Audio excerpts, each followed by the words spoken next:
I'm a materialist and a pragmatist with the face of Dakota Johnson.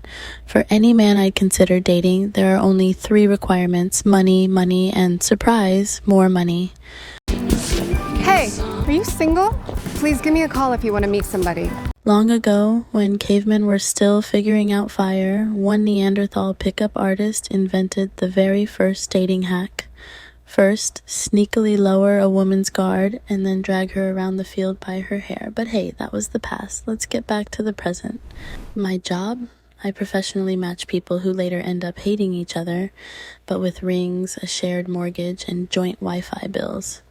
I work at a company called Adore. Cute name, right?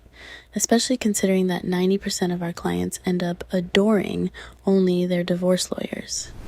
I'm really happy I trusted you. Take Sophie, for example. She wants a guy who's young, handsome, smart, rich, doesn't drink, doesn't smoke, and ideally can read minds and wash dishes. Basically, she's shopping for a unicorn with a dishwasher setting. I sent her dozens of options, but somehow none of them worked, and the ones who did fit, they begged me to delete their number forever. I'm just asking for the bare minimum. My boss, Violet, threw a party in my honor because one of my clients just got married, the 9th one. Cheers. After the party, I complained to my friend Daisy about Sophie. It's impossible to find a normal guy these days, and honestly, even I don't have men's socks standing neatly in the corner at home. I'm gonna die alone. Or get a rich husband. Same thing.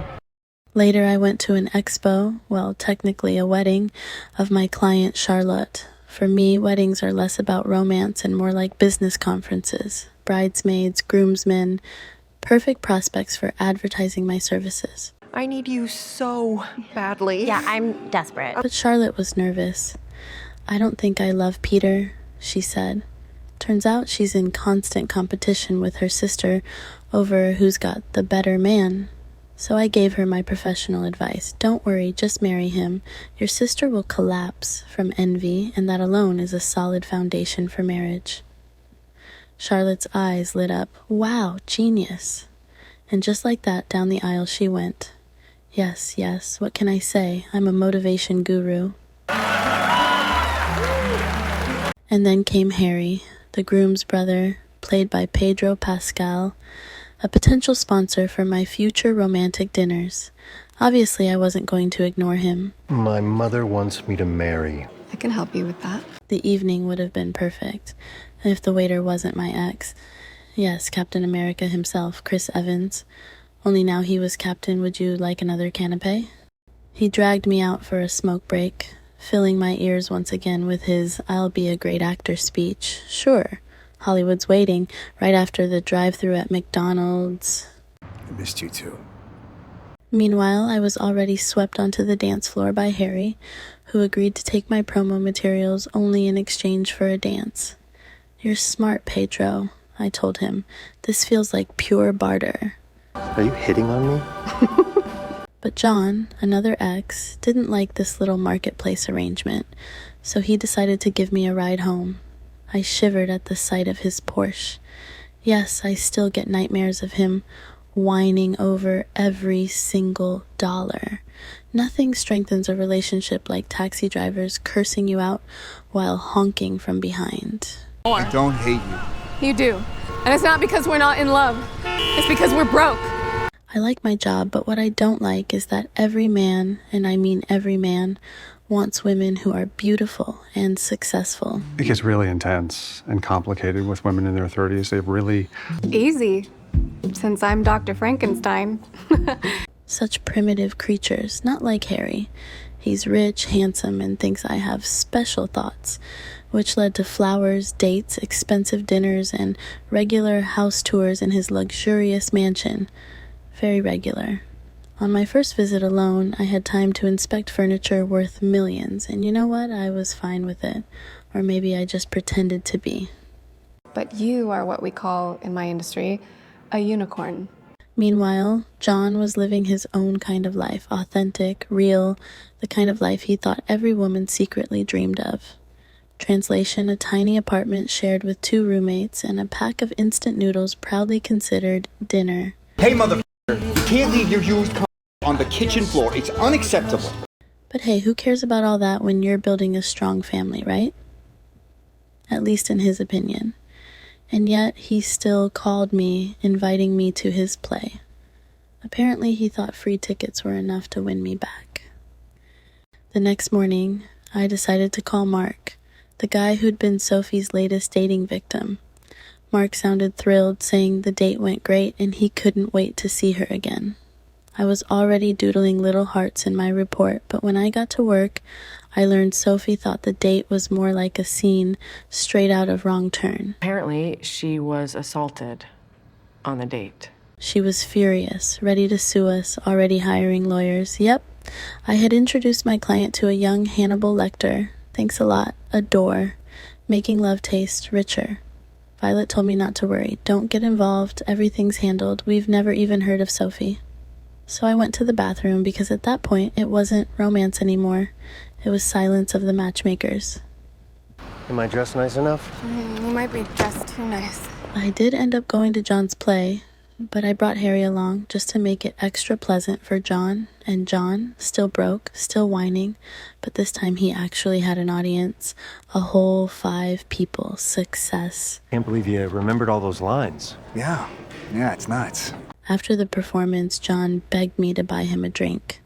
I tried to tell him my whole career was collapsing, but John doesn't even think my job is a real job.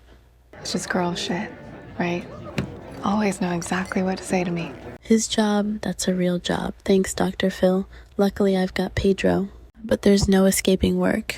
I mean, look at me. I'm a catch.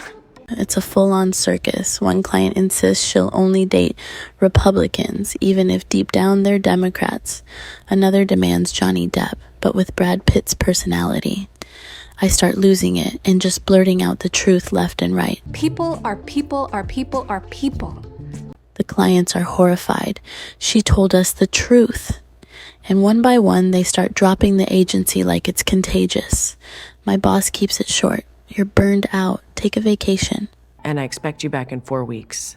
Renewed. So I dressed up like a normal person and went looking for Sophie because, guilt was eating me alive. But Sophie wasn't exactly thrilled to see me.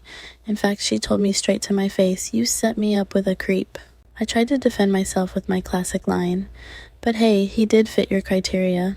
I almost felt like we were friends. Yeah, except the part where not acting like a movie villain should have been on the list. Sophie wasn't impressed. She basically told me to go someplace where the sun doesn't shine. You. And to figure out where that was, I called John. Finally, some use for that guy. I'm about to go to Harry's. Right. After John's half-baked emotional support, I accidentally brushed my hand against Harry's leg. Not a gadget, not an extra bone, but definitely some kind of technical upgrade. That tiny touch wounded his sensitive soul, but when you find screws in a guy's leg from height-lengthening surgery, the romance kind of jumps out the window. He confessed. Peter and I both had the procedure done to be more attractive to women. And that's when it hit me. There's no such thing as love. What we had was basically fancy dinners, bedroom fun, plus bonus bolts in the legs. I don't think that you and I are a good match. It's all fake, I told him. Tall Harry sighed, nodded, and accepted it. We decided to break up like civilized people. And honestly, it felt like dumping a coffee machine just because they stopped making the pods it runs on. Am I still a unicorn? You're perfect. Hi, it's Lucy. In the end, Harry went off to fix his bolts and I went back to John. Poor but sincere. Yeah, not exactly a classic love story. But hey, I had rented out my apartment for a romantic trip to Iceland with Harry, and since Iceland got canceled, my knockoff Al Pacino was the only option left. With the pocket change from his tragic little play, he drove me out of town. Yes, apparently John made it. He could now afford gas. And where did we end up? At a wedding, of course, with John working as a waiter again. Apparently the universe decided, Lucy, you're doomed to eternal weddings. None of them your own. Dancing, kissing, everything looked sweet, until John stepped outside and crashed straight into depression. He started with his speech. I've always loved you. I see a future with you. Excuse me, buddy? A future? I dumped you because we both lived off discounted instant noodles. That's not a future, that's Requiem for a Dream, just without Clint Mansell's soundtrack. I broke up with you because you're broke. It's been years, and I still can't afford to be with you. And then Sophie called. Mark was standing right outside her apartment. But according to the police's new rules, unless a creep actually crawls through your air vents, he's just a polite neighbor breathing at your door. Can't stay outside all night, can he? John rushed us back to Manhattan, but by the time we got there, Lecter had already vanished. I went inside to Sophie. We made peace since I promised I'd help her deal with the psycho. At that point, I wasn't even a matchmaker anymore. I was basically volunteering for a legal hotline. I stayed the night with Sophie, not as her matchmaker, but as her friend. And in the morning, I stepped outside, and there was John, sitting on the steps all night like a loyal dog, just without the muzzle. "I love you. I'm ready to change for us," he said. It's a lifetime guarantee. And me, Lucy, queen of cynicism, finally gave in. "Yes, Lucy, let your future be with an actor who doesn't have any roles. At least he doesn't bite people on dates." And I'm gonna move out of my apartment. A little time passed, and there we were, two lovebirds sitting in Central Park, pretending we had romance instead of a budget picnic for the homeless. I told John about my dream from the beginning of the story. See, even they made it work. And then Violet called. "Want my job?" she asked, meaning a promotion, boss of the whole matchmaking pyramid. I was ready to quit and ride off into the sunset, but now I had to think about it. After all, John and I were still debating whether to buy a subway pass or a new shampoo.